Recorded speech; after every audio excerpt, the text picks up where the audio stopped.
university here has had a really long history producing officers to be commissioned in the Navy and the Marine Corps. Buddy group number 5! I think it's probably one of the top ROTC units in the nation. The students that come here are really good quality, and our goal here is to make sure that they're prepared to go once we hit the fleet. Get her off balance, okay, and then drive her backwards. My dad was a chief warrant officer in the Navy. That was kind of what drew me to the military originally. There you go, Vogel. Seat your weight. I really wanted to go to college, but I really wanted to be in the military as well, and I distinctly remember my father telling me that I could do both through ROTC. So from that moment on, every bad decision I didn't make, every good decision I did make, all the extra classes, was to get myself here. I first realized that I wanted to join the Navy when I was 11 and my family took a trip to San Diego to visit my uncle who was stationed aboard the USS Carl Vinson. That was the day I decided what I want to do with my life. I'm incredibly proud to be a part of a legacy here.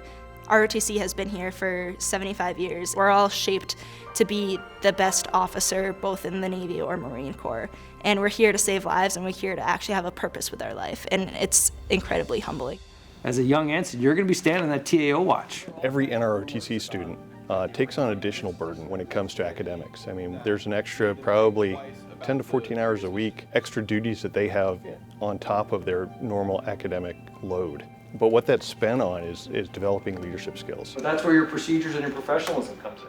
The way we have it set up here is a lot of our classes and a lot of our unit time is set before the normal university schedule, so students are up early. If you're a Marine option, or if you want to get a little bit of extra training in, your day on Friday can start as early as 5 is typically when we start. Depending on if you do extracurriculars at school, your day can end when classes end, which could be as late as 9, or it could go even later. I know a bunch of people say, I don't know how you do it, doing a sports team, doing ROTC, and being a STEM major, but I just think that's the reason why the Navy put us here, because it's a challenging university, so we get officers that obviously can excel in the classroom. Go!